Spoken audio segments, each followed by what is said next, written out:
Welcome back to Kings of Columbus. Doug Lesmerises, Bill Landis. Bill, do we have a quarterback competition for Ohio State football in spring practice 2024?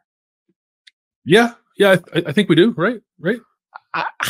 Has your mind? I think in the offseason, it's been a day. This is what we do. You overreact to one day. We talked to Devin Brown. We talked to Will Howard. We talked to Lincoln Keenholz. We talked to Chip Kelly. We talked to Ryan Day. We watched half an hour of practice, which included a tiny little bit of quarterbacks throwing. And that's where we are. Ohio State started spring practice on Tuesday. We're recording this on Wednesday. I think in the offseason, I believed Will Howard's the starting quarterback. And then Devin Brown came in and was like pretty hot and spicy. And now that combined with just like thinking about it and watching a tiny little bit, I think my mind has changed. I'm much more open to the idea like, oh, no, I actually think there might be a competition this spring. Has your mind changed? Yeah, it has. I don't know if like my mind changed is the right way to put it, or maybe if I was just viewing it the wrong way all along, because they brought in Will Howard as a high-profile transfer, but it's not like I said before. It's like not like they went out and got the best quarterback in college football to come in and be a high-profile transfer, right? Like Will Howard has to make some strides here, I think, to be what Ohio State needs him to be. And there's a guy still on the roster who Ohio State at times has believed has the goods to be the starting quarterback here. So I'm more open-minded to it, I guess, than I was when I initially brought in Will Howard. But I don't know if that is changing my mind as much as it is like a course correction. We should have been thinking of this all along. Ignore everything we said for the past 3 months. Sorry. Yeah. And it's one of those where like, it doesn't matter what we think. It matters what Ryan Day thinks. And it matters what Chip Kelly thinks. Like, do they think? And this is one of those where you get into a situation where I also think it may not matter what they think now, because sometimes players can change your mind. But the thing that really did this, and it's hard because you can't just go by like, oh man, that was a great interview, make that guy the quarterback, right? Like that's not, do they pick quarterbacks based on who does good interviews? Thankfully they do not. So Devin Brown, when he spoke with reporters, when we talked to quarterbacks, like before spring practice started on Monday, just came in very spicy and very much like, don't forget about me. And I wanted to ask Ryan Day about that. So Ryan Day talked about like how this might play out this spring, and then where he sees Devin Brown, where Devin Brown's kind of mindset about this is. Let's run that clip. I think at least in the first quarter of the spring, I mean, we're just going to let them go play and just get a bunch of reps and roll them. I think as that starts to settle a little bit, we'll start to maybe, make sure, guys are getting the reps with the ones that need to, but we're going to let them compete, and it's hard for us to say, someone like, Julian saying or Lincoln or, Air or whoever, hey, you're going to come in here and compete when, the first thing they do is take a bunch of reps with the threes. Now we want to roll you, whatever drill it might be. And so that you're getting reps with everybody so you can show what you do. So we'll compete. I mean, we have the fortune of having a little bit of time right now. And then as things shake, I think the big focus, and this is something we talked to our staff about, is in the spring, we want to develop the individual player. As we get closer to the preseason, now we start to really grab on to, the schemes and the team and the chemistry of the group. Now, you still need to understand the schemes in the spring and how you fit into them, but that's something that we want to make sure we're developing each individual player right now, and that's the focus more than how does he fit in with the scheme or the chemistry of the offense or defense. As an extension of that question, Will comes in as a starter from another place. Devin was close last year, right? Was right in that battle. A couple times when he got his chance, he got hurt. He was very emphatic with us yesterday about like, hey man, like I'm here to compete. Like what do you think of where Devin is just in this fight right now? I mean, I was impressed with how he practiced today. He had good demeanor. He had that same conviction out in practice today that he shared with you guys past couple of days. And so if he keeps building like that, I mean, he's going to have a hell of a spring. Can Devin Brown change their mind? If they thought to themselves, let's start with this. Do you think when Ryan Day brought in Will Howard, he believed this is our starting quarterback for 2024? Yeah. Can Devin Brown change their mind? Yes. Yeah. I think he can. Yeah. Yes. Yeah. Because it's one of those things, and both Chip Kelly and Ryan Day talked about this, that like the proof's in the pudding. It's one of the, like, you get out in practice, and if the perceived backup is outplaying the perceived starter, everybody sees it, right? Mm-hmm. So I do whatever we thought, whatever the transactions would lead you to believe, whatever behind the scenes things you might think are true. I guess you have to keep the door cracked on a guy balls out and just takes a job that maybe wasn't even there. But the thing I was trying to get a handle on, and I don't have a handle on this right now, is how much are they going to split reps in a way that really is that the structure of the spring is an open competition, right? Because one of the things is Devin Brown's been here. Will Howard hasn't. Will Howard needs every good rep he can get in this new offense. So I don't know that we understand that exactly. Of course, they say, "Oh, we'll share everything." Well, at some point, you have to make decisions about who's running with the ones, right? Yeah, you do. And our eyeballs in that are structured a little differently this spring too, because last year we got to see that kind of early on that they were splitting the reps pretty evenly between Kyle McCord and Devin Brown. We're not really going to get to see much of that until I think it's the 8th practice of the spring, which is also Student Appreciation Day.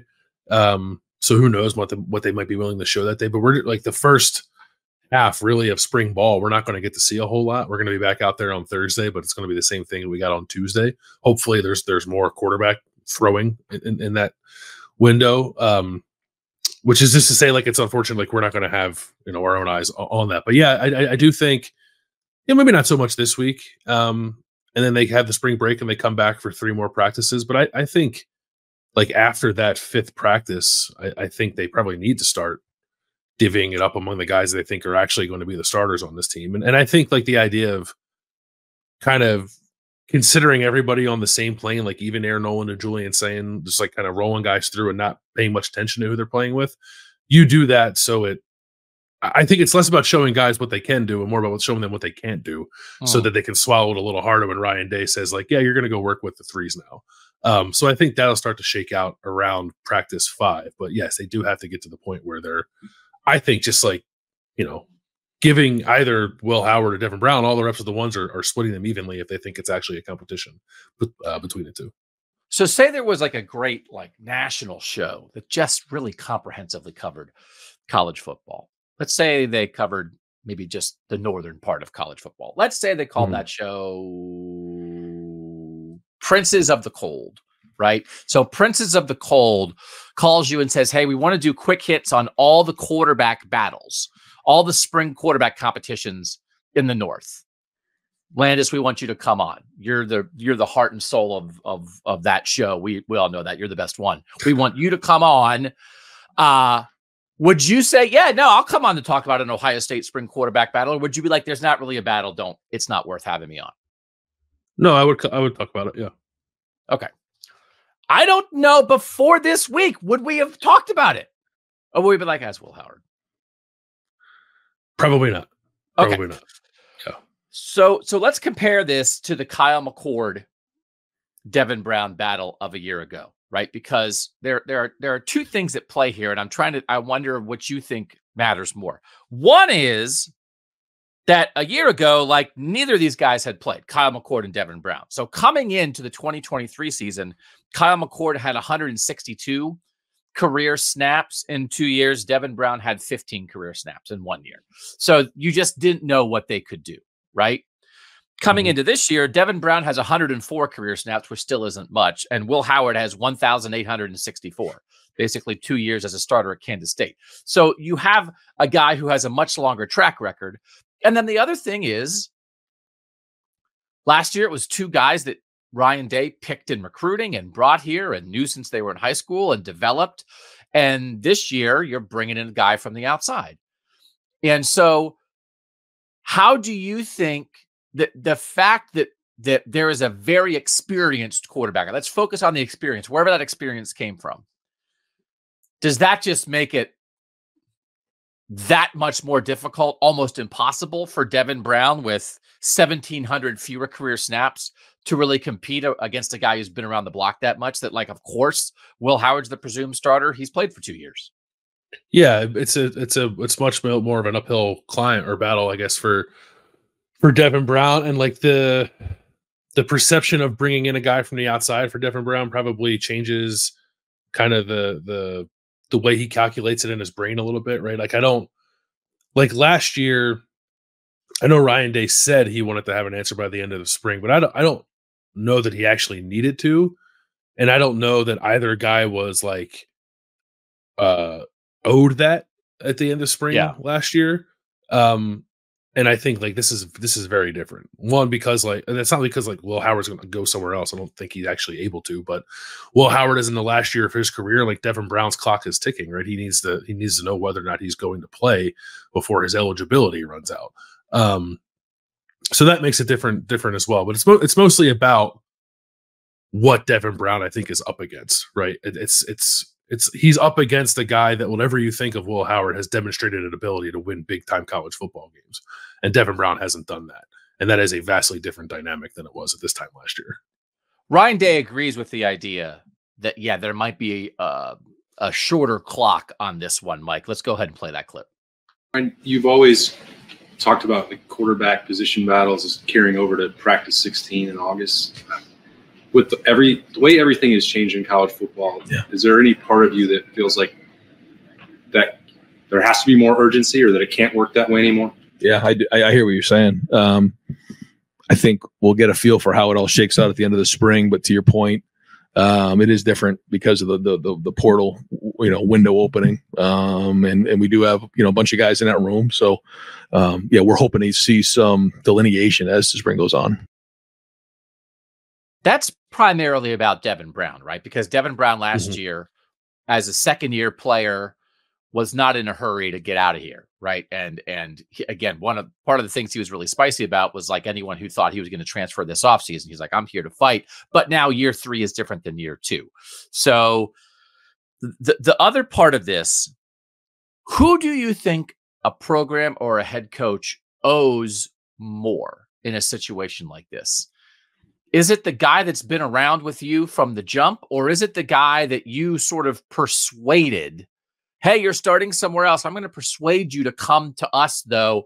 And like, we don't promise jobs at Ohio State. Everybody knows Joe's got to be, but hey, come on. Like, you're not coming here to be a third stringer, right? That's part of it, right? Is there some? It definitely is. Yeah. It's part of it, but else. Yeah, but I think it's circumstantial to the program as well, right? It's like, what do you hope to be? I think influences that. Like Ryan Day wants to be still like very much a quarterback incubator, like recruit guys out of high school, develop them over a number of years before they're ready to start, or even, CJ Stroud's case, like develop them for a year before they're ready to start. So then if you're in that boat, then I think you probably owe it more to the guy that's been in your program the longest. And I'm not saying you owe him the job. I'm saying you owe him an answer either way.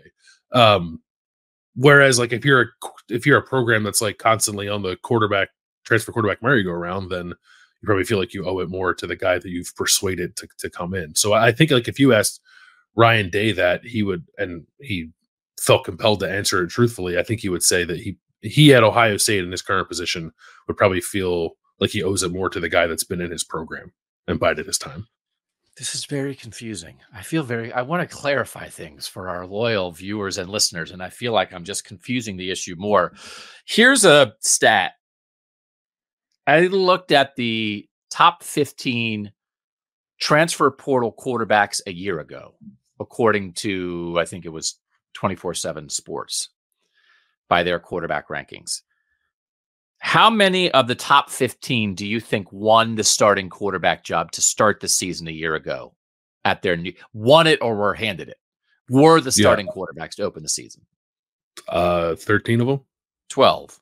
Like it's kind of an assumption, right? Right. Sam Hartman, Notre Dame. Devin Leary, Kentucky. Hudson Card, Purdue. Shadur Sanders, Colorado. Brennan Armstrong, NC State. Tanner Mordecai, Wisconsin. DJ Uiagalelei, Oregon State. Luke Altmaier, Illinois. Sam Jackson, Cal. Graham Mertz, Florida. Jeff Sims at Nebraska. And Taven Jackson in Indiana. Now, a couple of those are a little complicated. Jeff Sims won it and then was not very good and got benched later. But at least like he kind of got the edge off the jump. Taven Jackson was in a battle with Brendan Sorsby that went into the season. Like after week 2, they were kind of like, it's Taven Jackson. But then they wound up in the middle of the year still not really having a guy. But like the first time they kind of announced a winner, it was Taven Jackson, who was the transfer guy. There were 3 situations where somebody didn't come in and win it. Walker Howard and Spencer Sanders were transfers at Ole Miss coming in to compete with Jackson Dart. That was a 3-way competition. Jackson Dart won it, but they took it pretty deep. It felt like, I think Spencer Sanders, who had been like a multi-year starter at Oklahoma State, got hurt in the spring, and that set him back a little bit. But Jackson Dart had been was still ahead, even if after they brought in 2 transfer quarterbacks. Lane Kiffin wanted an answer by the start of the season, and then Jackson Dart won it and kept it. So that was an example of like Spencer Sanders, and Walker Howard, like, was a pretty big recruit at LSU. Spencer Sanders, a multi-year starter. Like, I think they kind of said, hey, you have a real shot to compete here. Colin Schlee at UCLA was a MAC transfer, went to UCLA, was in that battle. They actually, Chip Kelly, and we'll talk about this more because Chip Kelly ran a quarterback competition last year that was a little goofy. They said we're going to play all 3 quarterbacks in the opener. They named a starter that wasn't Colin Schlee. They stayed with the guy they had. But so he didn't win it, but he still had a shot at it. And then Jake Garcia transferred from Miami to Missouri to compete with Brady Cook. Brady Cook won the job. Jake Garcia didn't play the whole year and transferred to East Carolina. I think Jackson Dart, the point is this. Jackson Dart and Brady Cook, I think, are the best examples of like, hey, they were the established guys. They brought in transfers. There was a real competition, but they kept the guy who had been there, except Jackson Dart and Brady Cook had been the starter the year before. Right. Yeah. Yeah. Which is a huge distinction. It is. So here's the thing, though. Do we know? Do they know? Who cares if we know? Does Ryan Day really know what Devin Brown's all about? For sure, 100%. He knows what his best is. He knows what he can do. He knows how he can lead a team. Knows it? Thinks it? I don't think he knows it.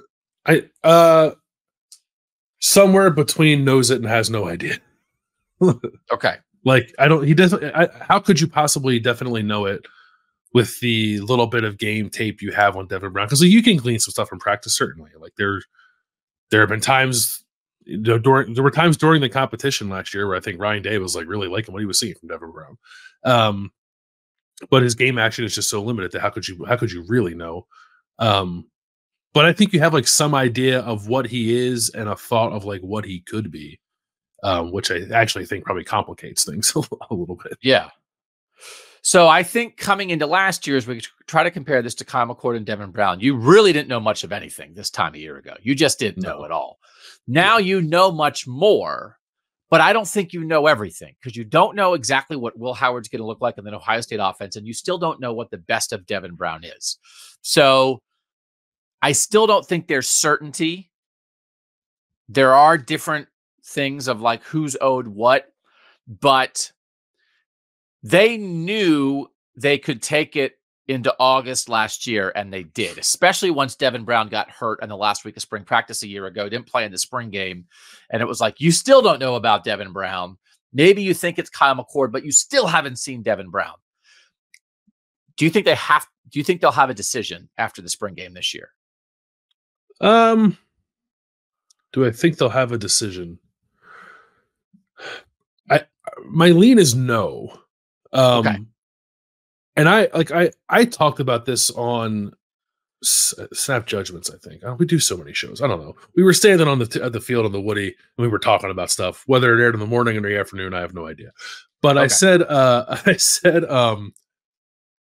like, I understand the urgency of it, but you can't let urgency force you into bad process. And like, if you don't know, then don't pick one. And if that rubs somebody the wrong way, then so be it. Like, I think it's quite possible that they get to the end of the spring and they don't know. And I don't necessarily think that's a terrible thing, but I don't think it can make them.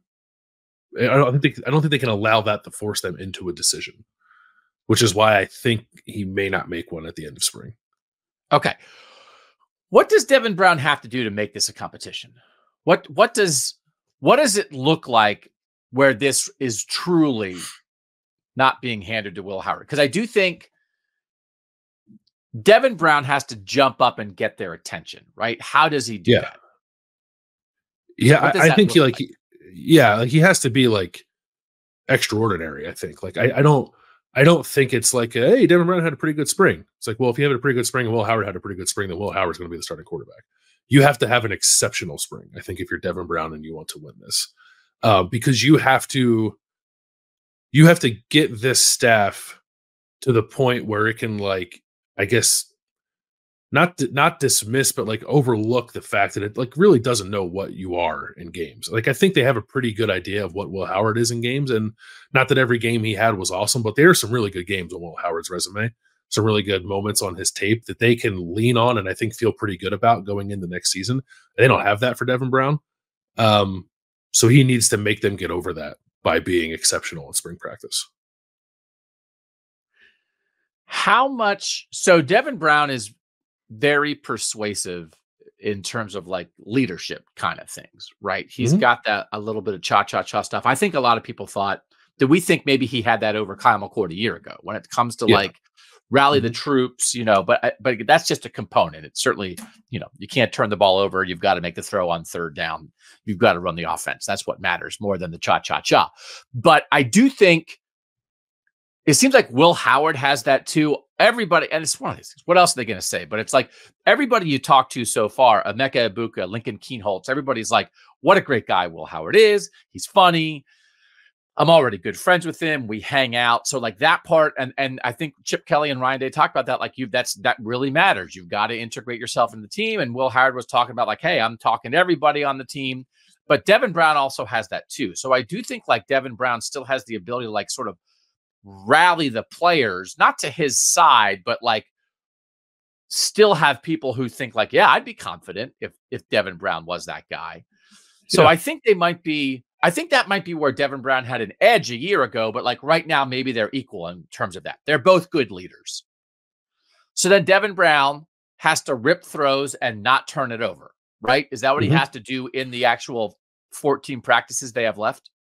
Yes, I think. And the second part is key, because like you heard a little bit about that last year from Devin Brown. It's like, man, he would do some stuff that really caught your attention, and then he would throw a pick where you'd think to yourself, like, what on earth were you doing? Or like just maybe, and I don't know if that's because like he doesn't know what he's doing. I think maybe that was a byproduct of him like getting too caught up in the competition and like trying to do things outside of himself. So like you can't do stuff like that. Like, but yeah, I guess rip throws, show him you can do everything, don't make mistakes, and then you have a shot. I thought Devin Brown seemed hardened by the experience, which is not a surprise and is a good thing.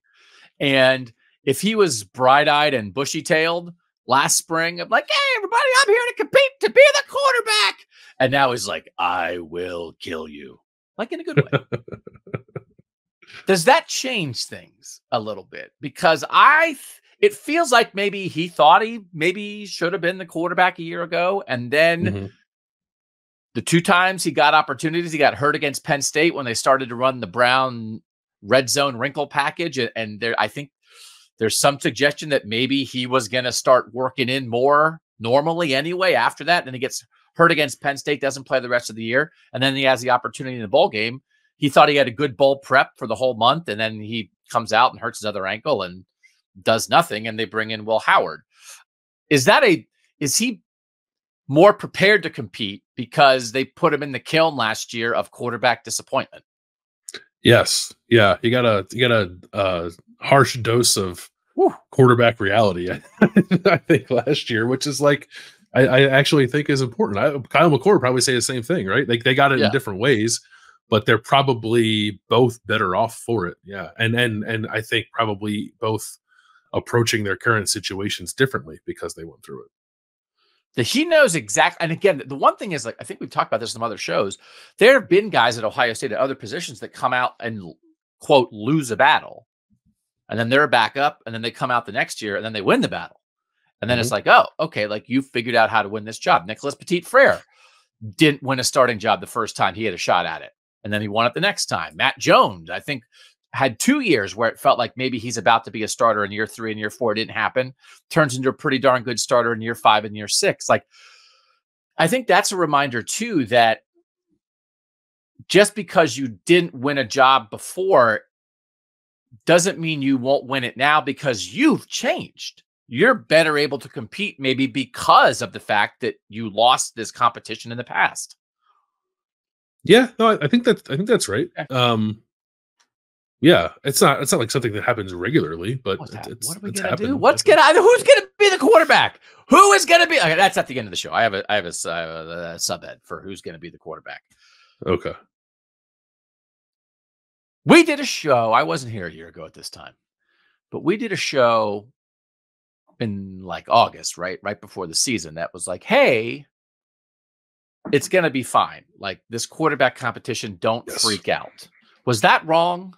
Were we wrong a year ago? Yeah. People should have been freaking out, right?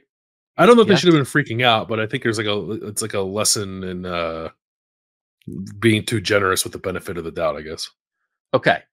So this is one of those I don't want to do this. It's the worst kind of anything. It's the worst kind of content creation you could do, whether it's in sports or anything else, to say a thing happened in the moment. We said it'll be fine.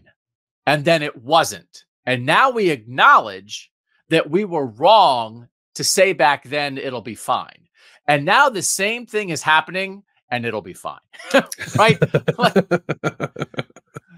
But I wonder if there are some circumstances that have changed to maybe make that horrible way of explaining things to people maybe slightly be true. Because it's not like we're not like a big benefit of the doubt at all costs kind of place here, are we? We're not like, go Bucks, it's all good. No, yeah, we're trying not to be.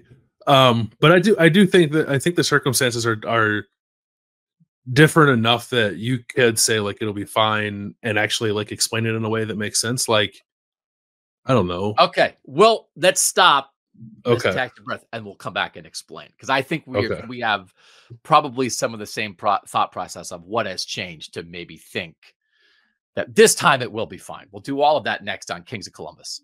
Back on Kings of Columbus, we'll do what you watching, what you eating, what you thinking at the end. But for now, we're going to talk about the two people making this decision.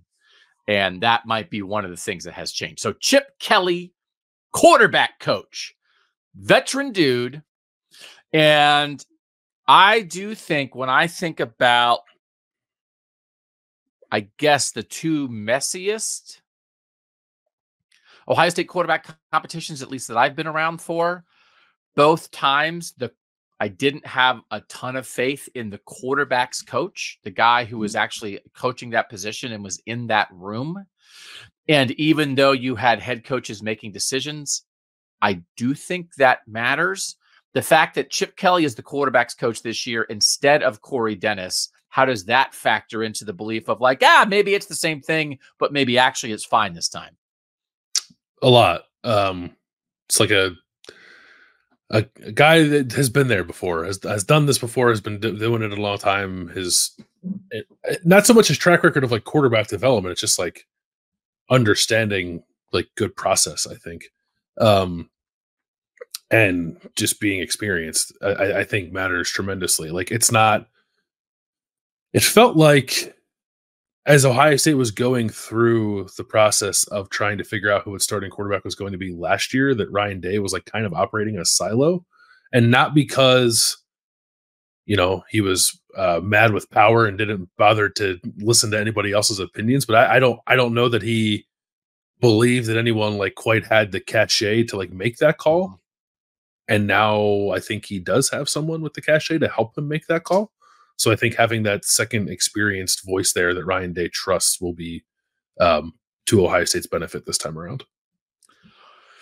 In the conversations, this week, sort of that idea of the staff vote they were taking a year ago about the quarterback situation, like came up again, right? It came up. Ryan Day talked about it a year ago. And I just had another conversation about it this week. And it's just like, I don't know.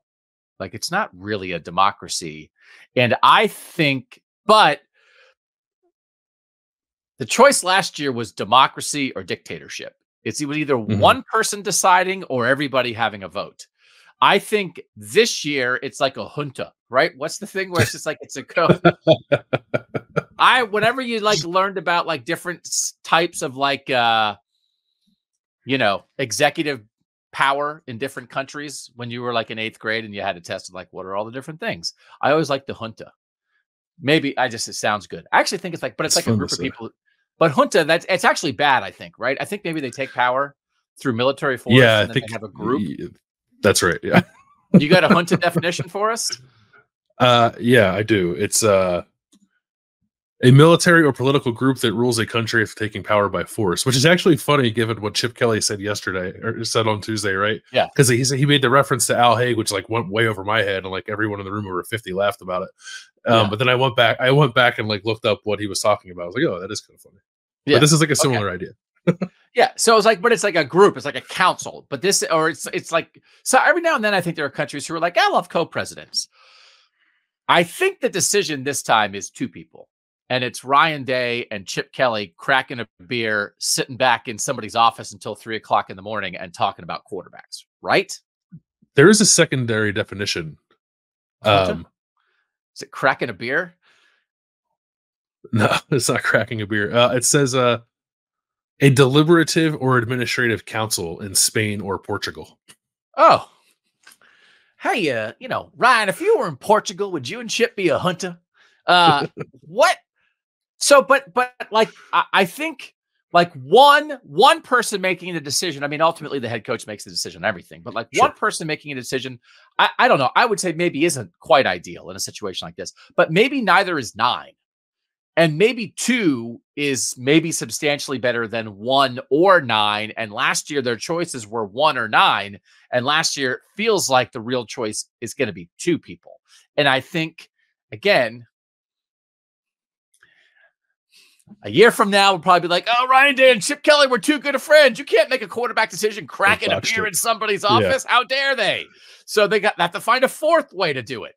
But in the moment right now, I actually think maybe the process will make more sense, especially when it comes to the actual talking out of the decision and who's talking about it. Yeah, it's like you watched West Wing, right? Yeah. Yeah, it's like Jed Bartlett and Leo McGarry. Yeah. Oh, and they're from New Hampshire. Oh, yeah, they are. They are from New Hampshire. Now that makes me want me out. Well, Leo's not. Leo's from Chicago, I think. Do you think Jed Bartlett started the New Hampshire Mafia? It was like, hey, they made the president on a TV show be from New Hampshire. And Dan Mullen and Chip Kelly and Ryan Day were like, if Jed Bartlett can do it, we can do it. Yeah. If there was no West Wing, Chip Kelly would be the head coach at UNH and Ryan Day would be the offensive coordinator at UNH. And they would have just been like, well, I guess if you're from New Hampshire, you just have to stay in New Hampshire your whole life. They didn't know. Jed Bartlett, beacon in the darkness. So I do think this matters. Now, let me throw a wrench into this. Chip Kelly ran a quarterback battle last year at UCLA where he had an existing player in Ethan Garbers who had previously been a transfer, but had been at UCLA, had played some. They had a true freshman, 5-star freshman in Dante Moore, and they had Colin Schlee as a transfer. And they got to the start of the season, and Chip Kelly said, we're playing all 3.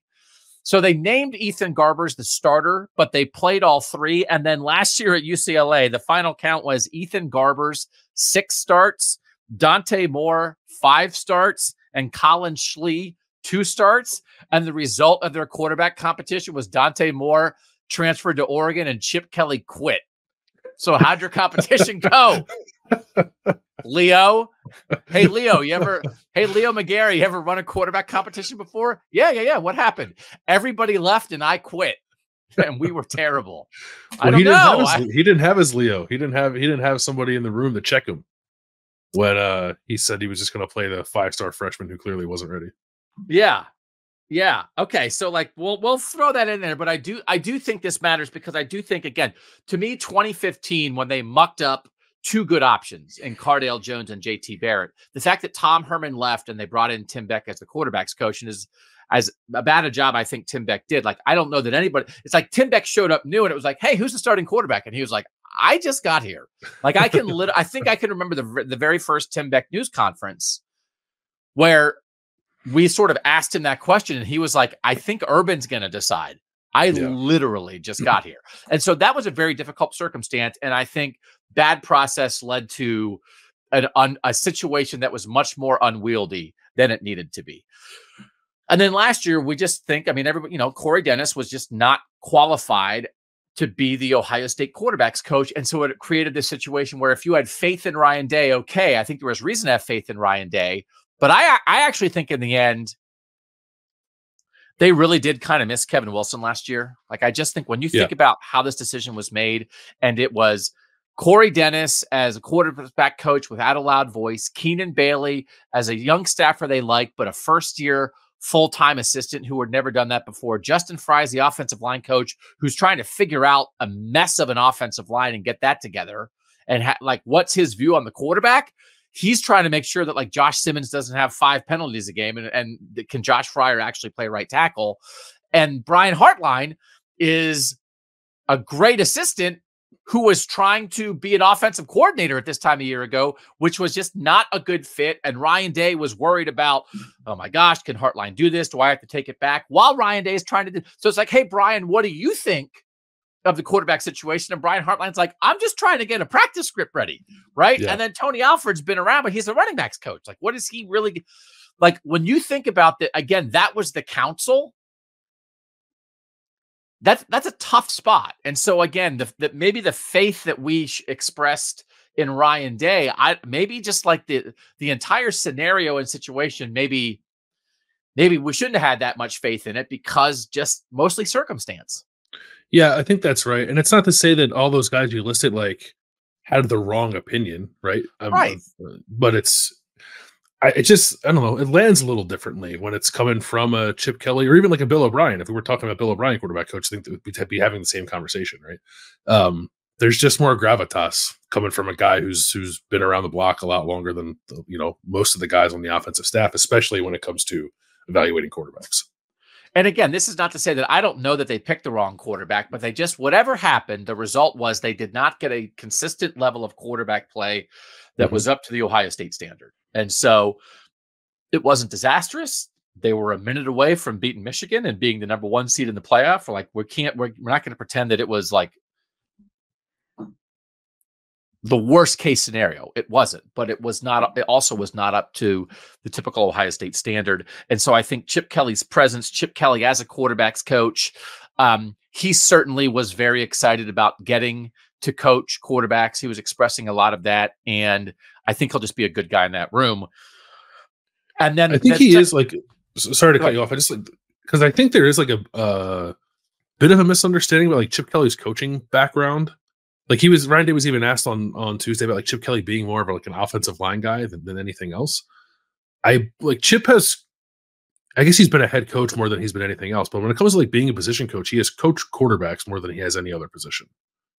And I just want people to be aware of that. Like when he was the offensive coordinator in New Hampshire, he was also the quarterbacks coach. When he was the offensive coordinator at Oregon, he was also the quarterbacks coach. And he's got like running back, and he does have offensive line, and he's got a weird random stint as a defensive coordinator at Johns Hopkins on his resume. Like he's got a pretty diverse background. But the thing he has done the most in his career, aside from being a head coach, is be an offensive coordinator and coach quarterback. So like it's not like Ryan Day's not like making a reach here by empowering Chip Kelly to coach that room. And when he was asked about that, Ryan was asked about it with like, oh, he's coached offensive line. And Ryan was like, well, he was my quarterback's coach. Yeah. So right. Like he taught me how to play quarterback. And so let's get into that. I think I do feel like there's assumptions and I listen to enough podcasts that sometimes I feel like I know the subject matter, but still people are like talking in a shorthand, or they're only saying somebody's last name or first name, and they're not saying like what team they're on. And it's like, okay, I don't know, like the 8th man on every single NBA team. Like when you just say like, oh, Jenkins has to shoot it better. It's like, who are you talking about? What team is he on? What is his first name? So I think people know the Chip Kelly, Ryan Day thing, but let's run through it just for anybody who's watching this, who's like, I think Chip Kelly is like his football father.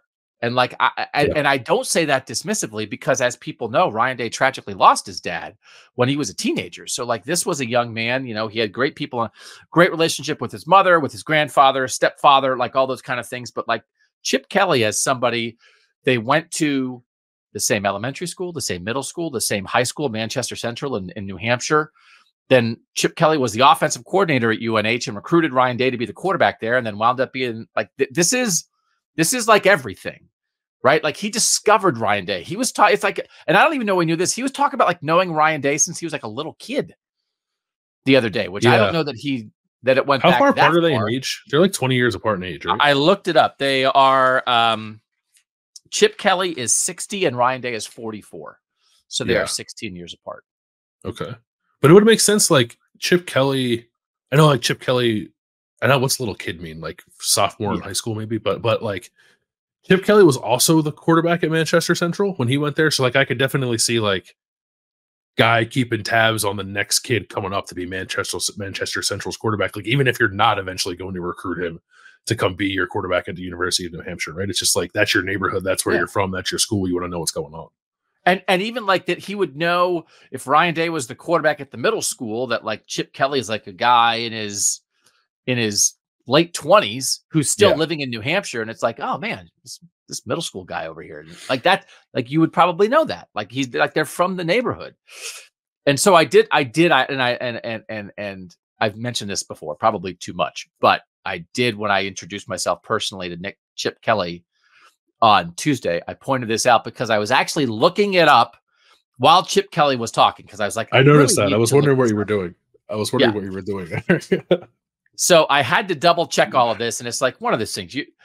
My dad passed away in 2018, so the first thing I was doing was looking up my father's obituary, which I wrote to double check, because I was trying to. I knew like the street. So my dad grew up in Manchester, New Hampshire, just like Chip Kelly and Ryan Day, and I finally figured it out. I double checked the address of the house that he grew up in, and then I put it in Google Maps from my dad's house to Manchester Central High School, and it is 0.8 miles away. So my dad didn't go to that high school because he went to the Catholic school in Manchester. But anyway, I was like, when Ryan Day got here, I was like, Manchester. And now Chip Kelly got here, and I'm like, Manchester. So just my dad would just be like freaking out that there's two Manchester dudes running the Ohio State offense right now. But the Chip Kelly, does he know that Manchester Lesmerises is? Oh, everybody does. Okay. The thing, there's like a really good, like when I was a kid and we would go up and visit my grandparents and my aunts and uncles who all still live in New Hampshire, there's like a really good baseball card store in Manchester that I was like, oh, we always go there. So like that, I mentioned it, like Ryan was like, oh yeah, I think Ryan Day was there every weekend when he was growing up. But Chip Kelly, I think, was like, oh yeah, no, collector's heaven. Yeah, for sure. So we'll do a live show there someday. So like this dynamic, I do think like matters. Like, I think the personal relationship matters when it comes to making these decisions and running this offense. Mike, let's run the Chip Kelly quote explaining exactly, as we just talked about, exactly how well Chip Kelly knows Ryan Day. I got an opportunity to recruit him, so I coached him when I was at New Hampshire. I recruited him out of high school. We grew up really close to each other. So same elementary school, same high school, same junior high, same college, so I've known him since for a really long time, but that competitive fire burns deep with him. And that's the one thing that I've always admired with him. And he's got an amazing athletic brain in terms of how to process things and how to put people in position to make plays. He's always been that prototypical coach on the field, no matter what sport he was playing. So I knew he was destined to be a coach, and I was fortunate in my career as a head coach to have him on my staff at a couple of places. So I got a chance to see him work firsthand. I got to see him work firsthand as a player and then as a coach. So the success he had is not surprising to me. I don't love hiring your friends when I don't think your friends are qualified for the job. When your friend is super qualified for the job, do you think this relationship will make the Ohio State offense better because it will help Ryan Day be more comfortable? It will help Chip Kelly and Ryan Day make collaborative decisions. Like, what is the on-field output of this friendship? I think it will be really helpful for Ryan Day to have, and again, I'm not trying to paint this as like he hasn't trusted anybody on his staff until Chip Kelly got here. That's not what we're saying, but I think there's a different level of trust with a guy like Chip Kelly. There is and I'm sure the guys on the staff like push back on Ryan Day, right? Like they're seasoned coaches, some of them who have ideas on how to play football the right way. Like I'm not like there has been some element of this that's always been collaborative, but I just think it reaches another level when the relationship goes as deep as it goes with Ryan Day and Chip Kelly. And like it's a relationship, by the way, with a guy who was like I don't know, one of the top 10 offensive innovators we've seen in the sport in the last 50 years, right? That's part of it too. It's not like, if Ryan Day hired his high school buddy who happened to play a little bit of football with him, that'd be a different thing. But I do like the idea of, and I guess it's different because Ryan Day's no longer the offensive coordinator. But I like the idea of the two of them like being able to get into a room and like exchange ideas, like speak the same language, but like Chip can like build things on top of the pre-existing Ohio State offense. Like I think that to me is really exciting if I'm thinking about where this offense could go. So I don't see the familiarity here being any kind of issue for Ohio State to like try to get over. I kind of only view it as a plus. Ryan Day talked about that. Let's run Ryan Day talking about how the Kelly and Day offenses will merge at Ohio State. Well, I think the thing is, in terms of terminology, I think it was important to keep a lot of the terminology because our guys already knew it. So in day one of spring, there was a quick, learning curve on some of it. Now that being said, what we've done here has been a lot of what I learned from him when I was with him before. So this is not like, two different, offenses trying to come together. What we've done here, there's been a lot of great things. What he's done has been, by the way, again, a lot of what we've done is what, I took when I came from, the NFL from him and, when I played for him. So there's just so many things in common. And a lot of times we'll be in meetings and, he'll kind of look at me and say, is it this play? Yes. It's just another word for it. So the terminology we tried to keep somewhat intact. He's made some tweaks already to the run game that I think have been excellent. And will continue to be that way. But it is important, I think, as I've thought about this, to make sure that, we are keeping it the Ohio State offense. This is not, my offense or his offense or somebody else's offense. This is the Ohio State offense, because we want it to be sustainable. We don't want, someone to come in or come out and then all of a sudden has to change. And I think that's been important to make sure that continues now through into the future. And like, I know we've talked about that. Like Chip Kelly making run game tweaks already is like, you love that stuff. Yeah. I am so happy. It's music to my ears. Okay. So I think this is real. And really the thing that I'm most curious about on this show and this discussion is how that relationship will affect this quarterback decision. So what are our actual expectations of what is going to happen here? And I guess my question is this.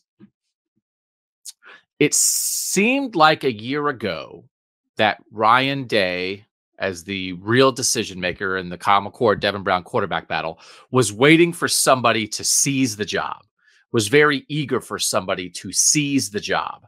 And as it turned out, as Ryan Day described it in the moment, and as people have talked about it since, one guy seized it one day, the next guy seized it the next day. One guy seized it 1 week, the next guy seized it the next week. Or a guy took a lead and gave it back. That nobody took control of the competition, and the result was McCord probably was in the lead to start, and Brown didn't consistently do enough to get him over the top. But it didn't feel like, is it fair to say that when they made that decision, it didn't necessarily feel like Kyle McCord emphatically won the job? No, because if he did, then I don't think Devin Brown would have played at all in the first 2 weeks of the season. Right. Okay. So do you think it is more likely, based on Will Howard's experience, the hardening, I can say that, Devin Brown being put in the kiln, and having lived through last year's disappointments, that like those two quarterbacks, is it more likely with the players involved that somebody will seize the day? And then on top of that, is it more likely with the decision makers involved that they will be more able to maybe encourage somebody to seize the day or to recognize when it is being seized? I think yes to all of the above. I think Devin Brown is more equipped to seize it this time around because I think he has a better idea of like what that looks like and what he needs to do to get there. And certainly Will Howard knows, because that's the other thing. Like Will Howard's also kind of been through this, right? He was in some, I don't know if he was ever in a spring necessarily where like it was like an actual battle, but like throughout his career at Kansas State, there were like some questions about whether or not he should be the guy. And there were other people on the roster that I think people at times thought should play over him, and he had to like prove that wasn't the case. So he's been a part of this too.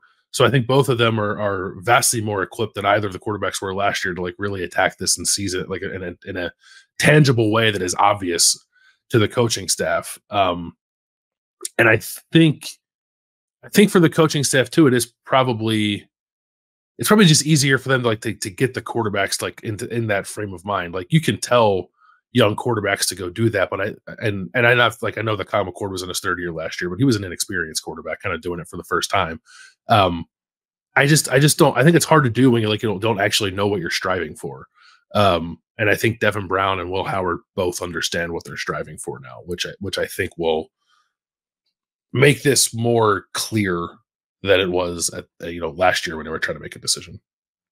So I was trying to think back like last 20 years or so. If Devin Brown winds up as Ohio State's starting quarterback to open the 2024 season, we'd view that as an upset, right? Mm-hmm. Yeah. Like the last time there was an upset, right? The upsets in the last 20 years of Ohio State quarterback battles. So like clearly the Justin Zwick, Troy Smith situation where Justin Zwick was the higher recruited guy, was kind of like expected to be the guy. Troy Smith, gets one of the last scholarships and is playing special teams. And then again, like I think everybody knows this, the whole thing about that competition was the guys in practice were like, it's Troy. Like practice proved it. And then eventually over the course of the 2004 season, that played out and Troy took the job. So that nobody would have expected Troy Smith to beat out Justin Zwick back then. Then Todd Beckman's like kind of the heir apparent in 07. In 08, when it's Beckman and Pryor, it's like, okay, Terrell Pryor is the number one recruit in the country, but he's a true freshman. So Beckman starts the season, then Pryor takes that job after 3 weeks. And I don't know that either of those was like incredibly surprising. Are you really going to start a true freshman? But also, are you going to really hold off Terrell Pryor the whole year? The way that played out, I don't know that it's an upset. Joe Bosman and Braxton Miller in 2011, like it's just a mess more than anything else. Then you get the Braxton Miller, then the JT Barrett thing in 2014. He takes it after Braxton Miller gets hurt in the preseason. 2015, I do think Cardale being the starting quarterback over JT Barrett to open the 2015 season was an upset, was a surprise. Did you view it that way in the moment? I can't remember what I viewed in the moment, but yeah, I think it's fair to say that was an upset. Yeah. Yeah, and I think there was just some things there of like, again, it's a very different situation, and we certainly talked about it last year with the McCord-Brown battle, but like JT had been established, and I think got in his own head a little bit, and the departure of Tom Herman and all those things, that it created an odd situation. JT gets it back in 16 and 17. Dwayne Haskins and Joe Burrow in 18. Again, this is one of these things where I think it could play out this way of what they really did at the end of 18 is they told Joe Burrow that Dwayne Haskins was ahead, but they didn't say this is the decision. But when Joe Burrow was told Dwayne's ahead, Joe Burrow left. I think if Joe Burrow would have stayed, they would have played it out through August. But that was a good battle, but not an upset, right? I think you would have put Dwayne Haskins as the favorite going into that spring, yes? Yeah, because Dwayne got the shot against Michigan the year before. Yeah. Yeah. And then Justin Fields in 19 and 20. Certainly CJ Stroud winning the battle in 21. It, I guess, was a real battle with Kyle McCord and Jack Miller, but certainly not an upset. And then last year, not an upset, right? Kyle McCord winning it. Devin Brown had a shot, but not an upset. So I do think, right, like Cardale over JT, Troy Smith over Justin Zwick, probably two upsets in the past 2 decades when it comes to these quarterback battles. But I think we at least have to have that on the table right now. It's why we're spending an hour discussing this, because it's not a 1000% slam dunk. And I think to me, that's primarily because we still don't exactly know what Devin Brown could be. And I think the possibility of him going out in practice and just being better than Will Howard and forcing the hand of people is the thing that's out there. And how could you predict that right now? You couldn't. And are they open to that? Well, he's taken at least some snaps, right? They haven't closed the door on it. But I do think Devin Brown in the end is still in a little bit of like, the door's cracked, but he's got to kick it open, because the established level of the quarterback level they know they're going to get from Will Howard is higher than the level they knew they were going to get from the winner a year ago, because neither of those guys had played. I think that's exactly right. Yeah. I think it's Yeah, Devin's got to kick the door open, run it over, stomp on it a little bit, make it no longer a door unrecognizable. I truly think he has to have like maybe like the best spring Ryan Day's ever seen. I think for Devin Brown to win this job, or to even keep the competition going into the summer, maybe. Which is why like I still think like Will Howard's going to be the quarterback, but the door's open for sure. I think we need to keep an open mind on that, and it's not like. I don't know. I sense a little bit that people have just like written off Devin Brown for something like from based off like his play last year. And I just don't know what you're grabbing onto when you do that. Like it's not certainly he had the opportunity to play and like really wow us, but like he got hurt. So like I don't know what that is unless you're just like you've totally lost whatever good feelings you had about him because he didn't beat Kyle McCord in the first place and you got to see what Kyle McCord was. Maybe that's it. But like, we're still talking about a guy who was a borderline 5-star prospect that Ohio State was very excited to get when it got him. And like being a 5-star prospect doesn't guarantee you anything 3 years down the road. I'm not saying that, but there's a baseline level of talent there that I think could be pretty good if everything clicks. It's just that everything has to click, and then you have to like make a tremendous jump. I think if you're Devin Brown to actually beat out Will Howard. Devin Brown, number 43 overall player, number 6 quarterback in the class of 22 by the 24/7 Sports composite rating. Will Howard, number 882 player, number 58 quarterback in the class of 2020. Again, that doesn't matter now. He's played 4 years of college football, but that again, the perception coming in, the idea of like, well, how could Devin Brown ever beat out Will Howard? Well, once upon a time, right? This is how people viewed those guys. 2 last things I want to talk about before we get to Whatcha. One is that battles are good when done right, and Emeka Egbuka brought this up on Monday when he said, people forget that CJ Stroud battling Jack Miller and Kyle McCord in 2021, he thought that helped make CJ who he was. And so again, this done correctly, it's not a negative. This is not any lack of confidence in Will Howard's ability. It is a holding out the possibility that like, hey, this other guy could be better than we ever realized. But is there like when you have the right people running it?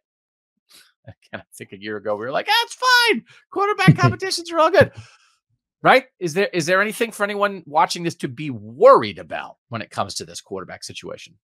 No, I don't think so, because I think the answer is either Devin Brown's awesome and like he shocked the world and won this job, or like Devin Brown's a pretty good backup quarterback and like he pushed Will Howard to like find that other level that Will Howard I think probably needs to get to, right? Like I don't know that both these guys stink is like an outcome that I'm worried about, right? I'm not really there. And I do think, and like remembering what, I don't know that it was fair to come off the Cotton Bowl and think like, well, there's no way Devin Brown can be Ohio State's starting quarterback. I think you came off the Cotton Bowl and said they need a quarterback in that room. They need another guy. Because the idea that if Will Howard wasn't here and it was like, all right, it's Devin Brown, and then if something happens to him, Lincoln Kienholz is going to play. It's like Lincoln Kienholz is a year older and his neck looked thicker and like all that matters. Year 2 is way different than year 1, but not his fault. Lincoln Kienholz was not within shouting distance of being ready to play in the Cotton Bowl. And so to bring back 10 guys who could have gone to the NFL and then be like, oh, remember how Devin Brown kind of has soft ankles? Yeah, if that happens for a third time, it's that South Dakota sophomore. We're fine. That would have been a bit much, right? So, yeah. But again, like if Devin Brown transfers, if Will Howard is the leader, Devin Brown says, hey, I fought, but now I'm ready to go. Then they might be in that spot where it's like, okay, it's either a sophomore or a freshman who's now the backup quarterback. So last thing is this, like Devin Brown sort of like staking the claim of being like, I'm here to fight. There were some people who bring up the idea of like, remember when Tate Martell staked the claim of like, bring it, Justin Fields, bring it to me. Yeah. And then he was like, actually, I have a flight. So we don't think this is that though, right? I don't think they're coming at it from the same place. No, but I'm not. Listen, like I think it's great that Devin speaks his mind. If he doesn't win the competition and he decides to transfer, like I'm not going to hold what he said against him. No. He's just a guy who's talking and like trying to pump himself up, right? It's not like whatever. There is, and I think his main point was like I wasn't gonna. If you thought I was gonna transfer just because a guy showed up. Yeah. Showed up. Yeah. And not even fight this spring. That's what I wasn't going to do. I'm going to fight. And if you fight for 15 practices and they pick the other guy and you're entering your third year and you're a former borderline 5-star recruit and you want to go play in 2024, then that I think is completely reasonable. There is one of those things, right, where, and again, Will Howard wears the headband, so there's just so much Tate Martell just percolating. But no, who wears the headband? Lincoln Keenholz wears the headband. Lincoln wears the headband. Yeah. I can't tell them apart.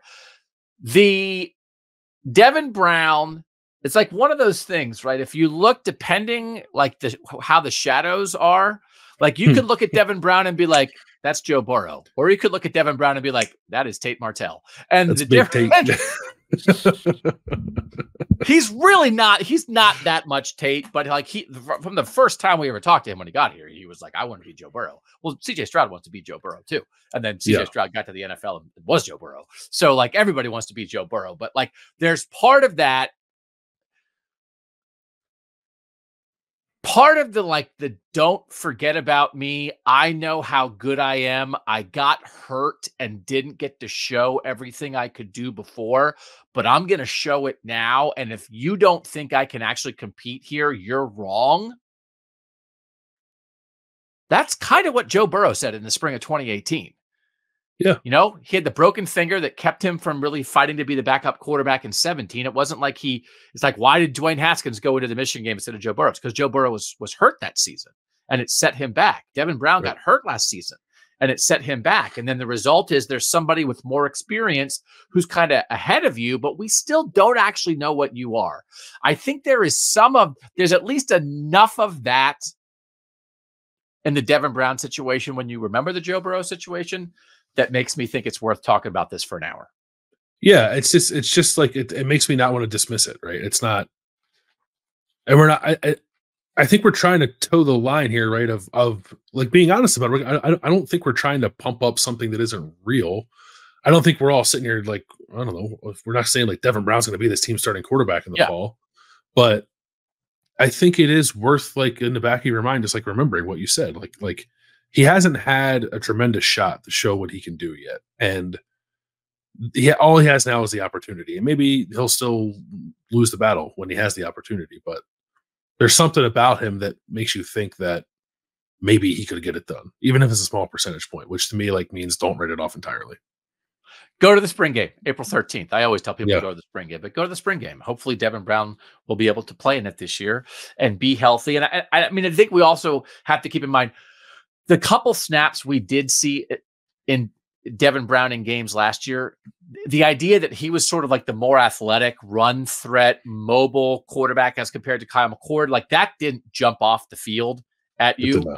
He did not look like an explosive, oh my God, how do you tackle this guy? He's going to make crazy plays out of structure. So I think that was where people were like, oh, I don't know about this. But like the Cotton Bowl, I think is nothing. No Marv, an offensive line that you're not sure about, you know, like all that. And then you're hurt like on the second series, I think is nothing. But I think there were, you know, when he did have the glimpses last year, they didn't blow you away in the moment, right? It almost made it seem like when you saw him, it was like, oh, that's why he's not the quarterback. So he has to be better than that. Yeah, absolutely. Yeah, it was, I think in the end, it was the difference between the mobility of Devin Brown and Kyle McCord was probably overstated to a pretty significant extent. Like Devin Brown more willing, I think, to do that stuff, but the degree to which he was like actually better at it, like I don't know, maybe a little bit, but not night and day, I don't think. So we'll end this discussion with hearing from the guy who oversaw a quarterback competition and decided let's play all three. But Chip Kelly's belief that, like, as we said, kind of most of the time it works itself out because the guys in practice show you who's supposed to play. I think it always, every time I've been involved in these, I think when they're organic is when it's the best. I don't think you can anoint somebody or force the issue because the players know. The players would understand. They see it every single day. You know, and there's a team chemistry part of this thing too. So we're not going to force the issue, but I've always seen it play itself out. So I've been fortunate that there's always going to be some quarterback battles at some point in time at every school. There's a quarterback battle, you know, and really you got to let them play it out on the field. And that's where it has to, that's where it has to be decided. I will also say that I saw somebody in our texters. Again, if you guys want to be a tech, not again, I haven't said it for an hour. If you want to be a tech subscriber, 614-662-4509. You can send a text to that number. You get back a link to sign up. It's spring football. This is a good time to do it. You could get 2 weeks of it for free and then quit if you want to. Or you could just keep it for like a month if you wanted to and then quit. Or you could decide to keep it all through the off season. We have a lot of people who have been rolling with us from the jump since we did this. 614-662-4509. I saw somebody suggest a Jalen Hurts to a Tagovailoa situation for Ohio State, where we're going to be like, hey, remember that Will Howard, Devin Brown quarterback battle? And remember how Julian Sayin came in again at halftime of the national championship game against Georgia, and that was cool? So I guess we'll keep that in the back of our minds, right? Yeah. That is the other layer of all of this, is that there are two very talented freshmen also in that room. Right. At halftime of which game do you think a freshman will come in for Ohio State? Chip. The second time we get Chip. Do you think it'll be the quarterfinal? It'll be the semifinal? All right. When we come back, we'll relax a little bit. We'll do what you're watching, what you eating, what you're thinking here on Kings of Columbus. Doug Lesmerises back with Bill Landis. If you guys aren't watching our other show, Kings of the North, we certainly would direct you to that. Our most recent episode, we drafted the 10 leading Heisman Trophy candidates from the North. And of course, we drafted some Ohio State guys, but it led to a pretty interesting discussion, Bill, about like who is Ohio State's best Heisman Trophy candidate. And we will tell you that Will Howard has the lowest odds right now in the early odds maker output as the favorite among Buckeyes, but that's not who we think it is. And it's an interesting conversation. I think there's at least like 5 or 6 Buckeyes you could talk about when it comes to a Heisman Trophy, at least slim possibility. Yeah, there are a few, and I'm glad that we did that show before Chip Kelly told us on Tuesday that he was lobbying for Caleb Downs to play offense, because if I had heard that before we did the Heisman draft, I would have taken Caleb Downs first. Yeah. So that conversation of Caleb Downs as an All-American safety, a return guy, and a 3-play a game wrinkle offensive player, like we are officially approaching Charles Woodson territory with that. So, okay, what are you watching, Landis? I went and saw Dune Part 2 last week, which I think I mentioned on last week's show that I was going to go see it. I felt like you were a little dismissive of Dune. I thought when I mentioned it last week. Are you out? You out on the? I don't really know what it is. Is Dune a big part of pop culture? Like, where does it rank on the pop culture scale? Well, it seems. I think the thing with Dune, and I think and I'm far from an expert on it, or I didn't read the books. I just saw the most recent movies. I think part of the thing with Dune that people don't like is like that they feel like they've seen this story before, but it's because the original Dune books like influenced much of science fiction that came after it. So like you have seen it before, but just like this is where it came from. So, okay. But I understand why then you like wouldn't want to go see it or like get all that involved with it. But like I don't know, it feels like it's not a tremendous part of pop culture, I don't think. Maybe the second one will nudge it a little higher. But like the books are like I still feel pretty niche to me. Yeah. But you thought it was good. I thought it was excellent. I thought it was maybe the best like sci-fi film I've seen. Really? Okay. Yeah. And it's like a lot of it similar to the first one, just like it's a visually, like I said last time, it's like what they do with like combining practical and special effects, like to create these worlds is like pretty crazy. It just looks so good. And the way it's shot is really impressive. But like the first movie is a lot of exposition, and the second movie, it just has a lot more action. Like it's a 3-hour movie, but it feels it's paced pretty well. And the other thing about it too is like I don't love everyone in the cast, and I've seen like maybe his performance is a little more polarizing than I initially believed. But like I had never watched Austin Butler in anything. Like I wanted to see Elvis, but didn't go see it. And I don't think I've ever seen him in anything else. And he has a part in this where like I thought he like kind of like stole the movie. Oh, for real? He was really good. Yeah. So it was like a performance that kind of like stuck out to me too in the midst of a movie that I just thought was really good. But you got to see the first one. You got to dedicate 3 hours to watching the first one to dedicate 3 hours to watching the second one. So like, I get that it's not for everybody, but I would say like if you're at all interested in it, I would highly recommend it because I thought it was very well done. Oh, Austin Butler was on Hannah Montana. Oh, he was on Drake. He was. Yeah. He used to be. He was on the Disney Nickelodeon rounds for a while. Oh, he was on iCarly and Zoe 101. Oh my gosh, I know who this guy. Oh, he's on Jonas. Oh, I loved all those shows. Zoe 101 is really good. Did you see the Elvis movie? I didn't. I don't like Elvis. Oh, really? I don't like Elvis songs. I don't like Elvis's. I don't. I am like almost not. I'm almost beyond like just like not interested in Elvis. I'm almost like anti-Elvis a little bit. So like I did not have any interest in that.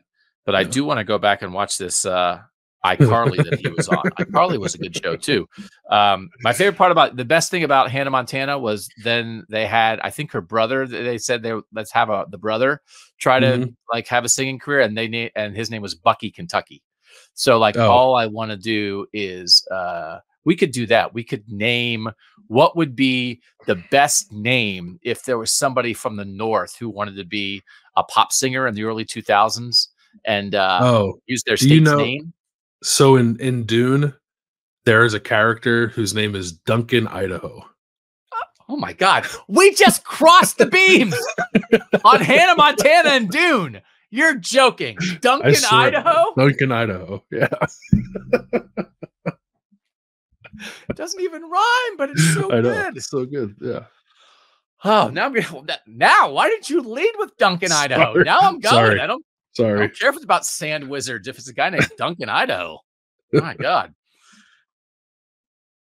What if that's like a great joke by you? And I go and I wait for 3 hours and I'm like, where's Duncan, Idaho? And you're like, ha. Got you.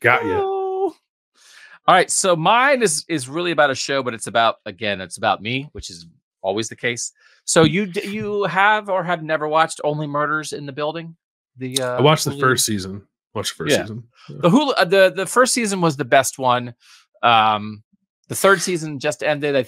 They've done a fourth season that they've announced that they think maybe it'll come out this summer. But as we were watching it this last time around, the thing that I noticed is that Steve Martin is 78 years old in that show. And I just was constantly watching the show thinking, I like how that guy dresses. I think I could really adopt a Steve Martin style on this show. And then like, is that because Steve Martin is just like the hippest 78-year-old guy around? Or do I just want to dress like a 78-year-old now? Yeah, I think he's probably hip for 78, right? But then you also you gotta start playing the banjo and like go to New Yorker cocktail parties too. If you gotta really lean into it. I am never gonna learn to play the banjo, but I'll wear a quarter zip. My Instagram feed, and I really was on Instagram before. Now we have an Instagram account. We would invite anybody to follow Kings of the North on Instagram, the podcast on Instagram. It's like a quarter zip heaven. Like I've clicked on enough quarter zip ads in my history on Instagram. Like every third thing I get is like, there's a quarter zip on sale. And it just makes me think of Steve Martin and whether I could pull it off. But there's an you rock some tweed. You wear some I'd rock some tweed. I'm right on the border of tweed. I'm entering my tweed phase. Prepare. That seems like a fun time to be right on the border of your tweed phase. Yeah. That sounds like a song that Duncan, Idaho would sing. Right on the border of my tweed phase. Although I don't know if Duncan, Idaho, what's an Idaho accent that Duncan, Idaho would have? Because he can't just sing about potatoes. We have to the Duncan, Idaho song list will be good. All right. What are you eating? I don't have anything like really like good or new that I ate this week. I actually have kind of the opposite of that. Just like a disappointing experience that I haven't felt a whole lot. But when you do experience it, I think it's among the most disappointing things that can happen to someone. When it's like, for a while, you say to yourself, like, oh, I'm going to go try this restaurant. Like you put it off, and like you finally have it, and then it's not good. Oh yeah. That happened to me like over the weekend, I guess. I won't say the name of the restaurant because it's very possible that I misordered or they had a bad day or whatever. But there's like an Asian restaurant. I think it's like an Asian fusion restaurant, I think. That we have driven past a few times. It was like, oh, we should try that. And like finally did. And like what I ordered was just it was terrible. Oh. but it's more of like my wife got like dim sum and she really liked it.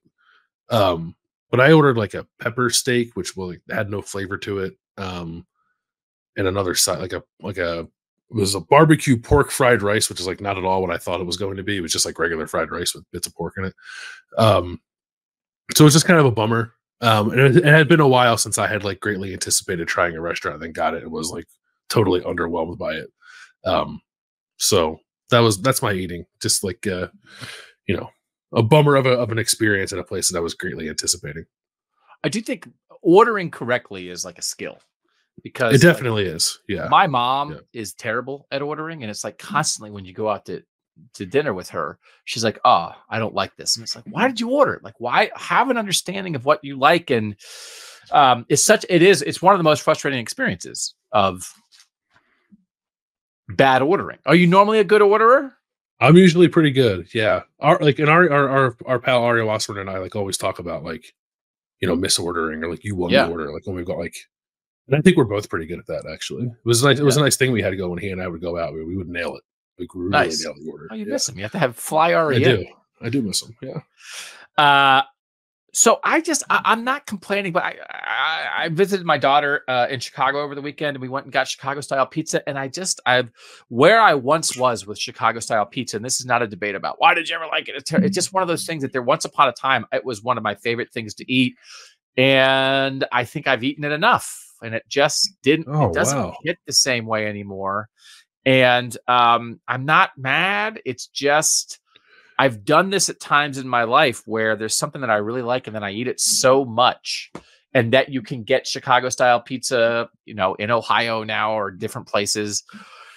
It makes me long for the day when I would be so excited to get it, and it would be so good. And it's just, it hasn't changed. I've changed. And I miss the dugout. Yeah. It's not you though. It's Big Pizza's fault for making Chicago deep dish more readily available than it needs to be. It's not a treat anymore. Yeah. It needs to be a treat.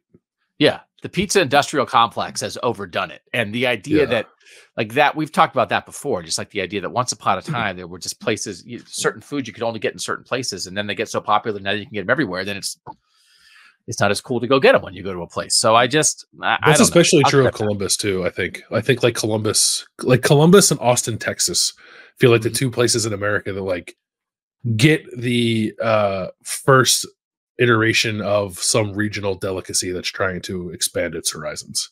Yeah. And it's great, but is it? Yeah, right? It's nice. Yeah, it's like Torchy's Tacos has come to Columbus. It's like I love Torchy's Tacos, but I am fearful of the same thing happening. Like I don't want to live in a world where like one day I eat a trailer park taco and think to myself like I don't enjoy this anymore. Like that sounds terrible to me. It is terrible. Let me tell you, brother. Learn from my mistakes. Which place did you go to? Lou Malnati's. Okay, that's the one I've never had actually. Of the big three, I've never had Lou Malnati's. My daughter is 18 steps her dorm from a Lou Malnati's. She looks out. That's her view out her dorm window is like across the street. There's a Lou Malnati's. I'd rather see that than the lake. I'm trying to look at a pizza place when I look at the window. Yeah. No, I mean, again, I think it sounds like a dream. It sounds like, right. And then it's like, is it? So I'm the present. All right. What are you thinking about?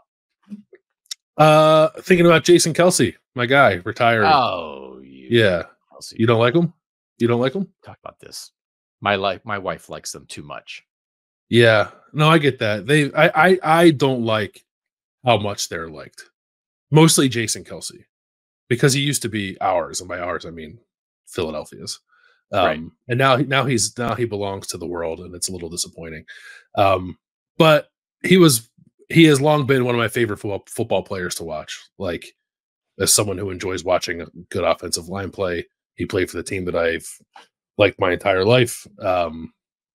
Was a good representative of the team and the city. And like, actually, like people always say like about like celebrities or athletes are like, oh, he's actually a nice guy. Like a lot of times it's like BS. Like I think like Jason Kelsey like actually is a genuinely nice human.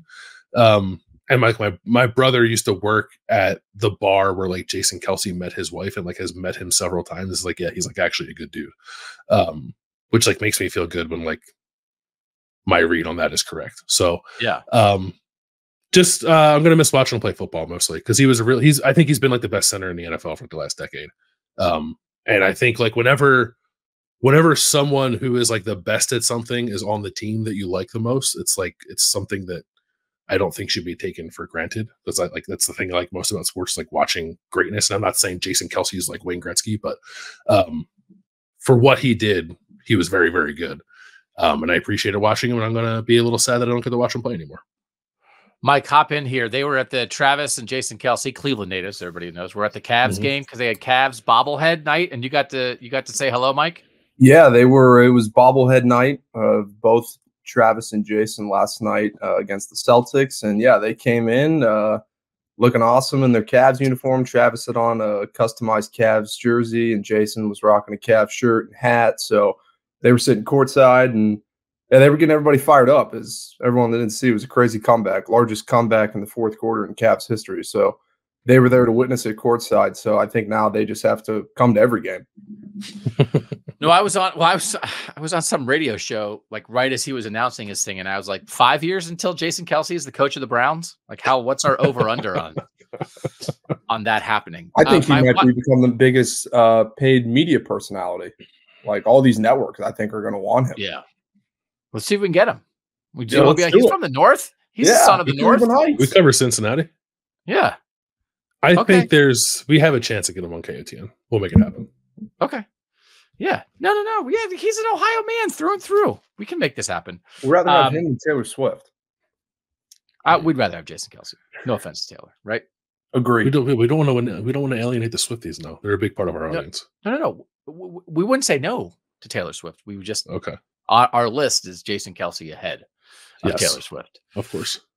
Did you think, Landis? My wife thought it was a big deal that he was crying at his news conference, and that he and Travis on their show have cried, and she thought they have actually been very important in showing manly men that it's okay to express emotion and show your feelings. And I said to my wife, I cry all the time. And that wasn't the same thing to her. Do you think they have opened the door? You know what the problem? You don't have a beard. If you cry with a beard, it hits different. Or muscles. Or muscles. Talent. Yeah. Do you cry? Do you cry much? Yeah, I'm a crier. Yeah. Yeah. How's it hit? Like is your wife like, oh yeah, give me some of that? No, I still try to hide my shame, I guess, when I do. But I'm like cry very easily like in movies and TV shows and stuff. Yeah, kind of person. Yeah. I cry happy, not cry sad. Yeah, I cry proud. I cry like, what a great moment this is. I never cry sad, but yeah. My wife is not. It never hits. Dad's crying again. Nobody is ever like, wow, that is modern manhood right there. That guy right there, sobbing as he watches the ending of How I Met Your Mother. That is what it is to be a man. No one's ever said that. So again, like, I'm just kind of new to Instagram, and so I just think of it like it's just like stuff comes across your feed. And the other day, like, Skip Bayless's Instagram feed came across mine for some reason, and it's just him posing like with new sneakers on and like flexing muscles, and it's just such a self-parody of things, and it makes me worried. Like, if you're in the media too long, is that what happens to you? Is that what my Instagram feed is going to look like in a year? It just was so weird, and it makes me happy to see Quarter Zips, but it makes me sad to see Skip Bayless calling himself Drip Bayless. And I don't watch his show, and I don't know what he says anymore, but this was like forced upon me, and it made me sad about modern sports media. Yeah, I think if you're in media and that's like the only thing you have in your life that's validating, then you do become that. Yeah. So you have to have something else that makes you feel good about yourself, other than the attention of people. I'll go find something. I better find something today. I can feel it happening already. The attention of people. All right, that's it for this version of Kings of Columbus. We have a spring football preview. Again, Ohio State has started, as you guys know. A lot of other schools are just getting underway or going to start in the next couple of weeks. Ohio State's pretty early on the spring football schedule. So we are previewing our 26 Northern teams on Kings of the North. We're going to do 13 of them on the Thursday show, and then we'll do another 13 later in spring when they get closer to starting. So we certainly would direct you towards that so you can keep up with, like, hey, what's kind of the haps with Boston College and Iowa State and Syracuse and Minnesota and Wisconsin and Michigan and everybody else. Want to thank our producer, the guy you heard, Mike Urostowski, who does a lot of stuff with the Cavs and is kind of around in Cleveland all the time, as when he's also doing this. And we just want to thank you guys for being part of it. So we have more spring football coverage coming from Ohio State, more interviews, more practice watching on Thursday, as Bill said, kind of a week off for spring break for Ohio State, then next week. And then after that, back in with talking to players, talking to coaches, and the podcast is the place to catch all of that on YouTube and wherever you listen to podcasts. For now, he's Bill Landis. I'm Doug Lesmerises, and that was Kings of Columbus.